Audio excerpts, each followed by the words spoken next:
Welcome to Trench Talk. We about to dive into all the gang-related news, stories, and history. So you know the drill, like comment, share, and smash that bell so you don't miss when we drop something fresh. In a shocking incident that has sent ripples through the Chicago community, rising rapper Lil50 was shot and killed yesterday, a victim of the relentless violence that has gripped the city. Reports indicate that the young artist was gunned down in a particularly brutal fashion, underscoring the harsh reality faced by many youths in Chicago today.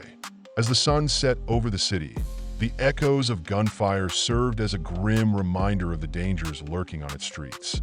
Lil50, known for his gritty lyrics and raw storytelling, was part of a new generation of artists navigating the treacherous waters of street life in Chicago. His murder is a stark example of a disturbing trend. Young people, some as young as 13, are increasingly becoming embroiled in gang culture and violence. These kids, often referred to as shorties, are stepping into the streets far too early, emboldened by the influence of notorious figures like bloodhound Lil Jeff. The pressures of their environment push them into conflicts that can escalate rapidly, sometimes resulting in fatal consequences. One moment, a kid might be talking back or showing bravado, and the next, he's involved in a life-or-death situation that he may not fully comprehend. In the days following Lil50's death, the community is left to grapple with the loss of a promising young talent.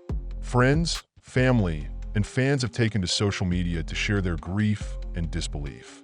Many express outrage at the ongoing violence, wondering when it will end and who will be next. The harsh reality is that in neighborhoods plagued by crime, every new headline brings a familiar sense of dread. The aftermath of Lil50's murder has been equally tumultuous.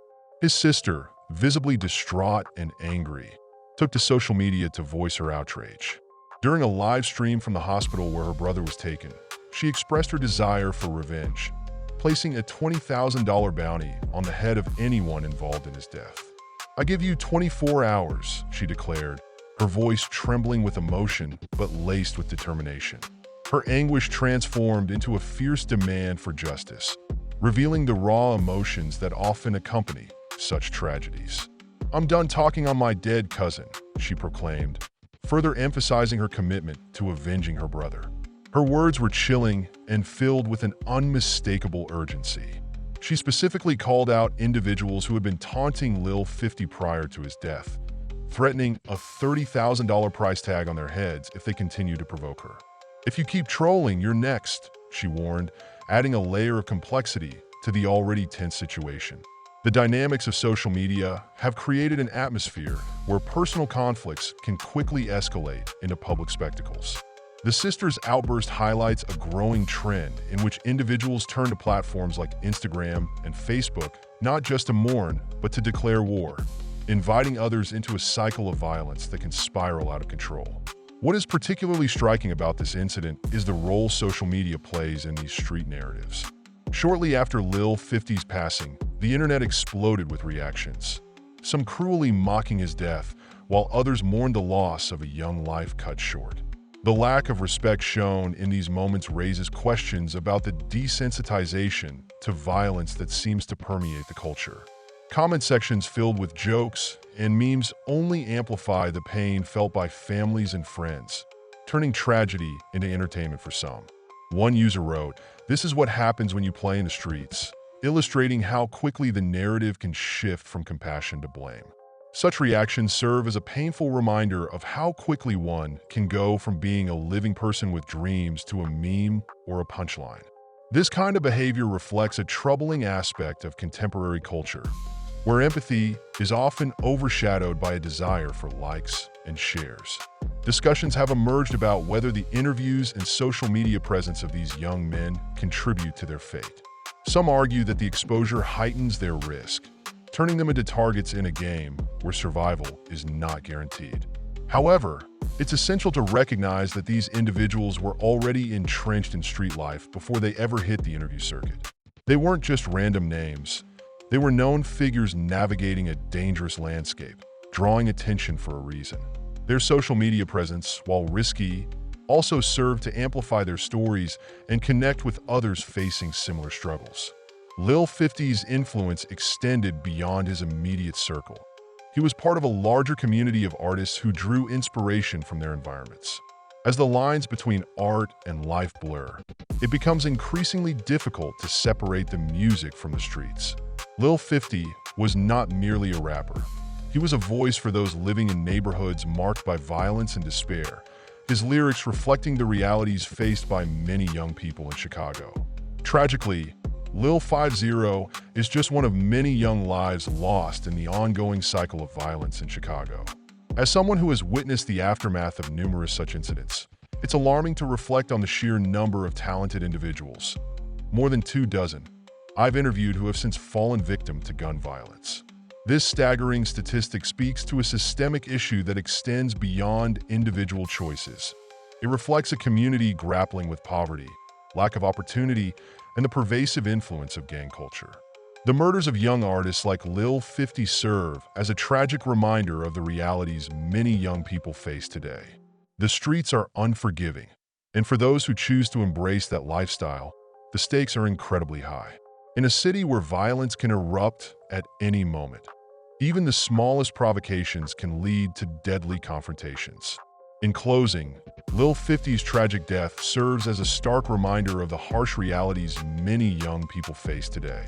This heartbreaking incident raises critical questions about the choices made by individuals caught in the crosshairs of street life and a culture that often celebrates violence over constructive dialogue. It prompts us to consider, how many more lives must be lost before we collectively decide that enough is enough? For those entangled in this cycle, it's essential to recognize that sometimes keeping your life and your business private is the best way to ensure your safety. In an era where social media amplifies everything from triumphs to tragedies, the allure of being seen and heard can overshadow the very real risks involved. The spotlight can expose individuals to jealousy, rivalry, and retaliation. The quest for fame can quickly morph into a fight for survival. As we process this tragedy, we must remember that behind every headline is a life, a family, and a community grappling with profound loss. The stories we read and share on our screens are not just entertainment. They are reflections of our society's struggles and vulnerabilities. Each statistic, each name, represents a unique journey cut short. We owe it to these individuals and their families to approach discussions around their lives and deaths with sensitivity and compassion. There is an urgent and pressing need for honest dialogue surrounding the multifaceted factors contributing to youth violence in cities like Chicago. This dialogue must involve community leaders, families, educators, law enforcement, and the young people themselves. Only by fostering open communication can we hope to understand the root causes of this violence and begin to address them effectively. Community forums, workshops, and outreach programs can serve as platforms for sharing experiences and solutions. Empowering young people with the tools to navigate their environments safely, fostering conflict resolution skills, and encouraging positive community engagement are vital steps toward creating a safer future. This tragic loss is not just a wake-up call, it's a plea for change. The cycle of violence must end, and the responsibility lies with all of us. We must advocate for a safer, more compassionate community where young people can thrive without the looming threat of violence. This involves more than just reacting to incidents as they occur. It requires proactive measures to create environments where positive choices are the norm. Investing in education, job training, mental health resources, and recreational programs can provide alternatives to the street life that too many young people feel compelled to embrace. By prioritizing community development and support systems, we can cultivate a culture that values life, dialogue, and constructive engagement over violence. As we reflect on the tragic loss of Lil50, let's honor his memory by committing ourselves to this cause. Whether you're a community member, a local leader, or simply someone who cares about the future of our youth, your voice matters. Get involved, support local organizations working to combat violence, and advocate for policies that prioritize the well-being of young people. Stay tuned for more updates as we continue to cover this evolving story and the broader issues surrounding youth violence in Chicago. Together, we can work toward a future where tragedies like this no longer dominate the headlines, and where every young person has the opportunity to fulfill their potential in a safe and supportive environment. Let's transform this tragedy into a catalyst for meaningful change, ensuring that no more lives are lost to the senseless cycle of violence.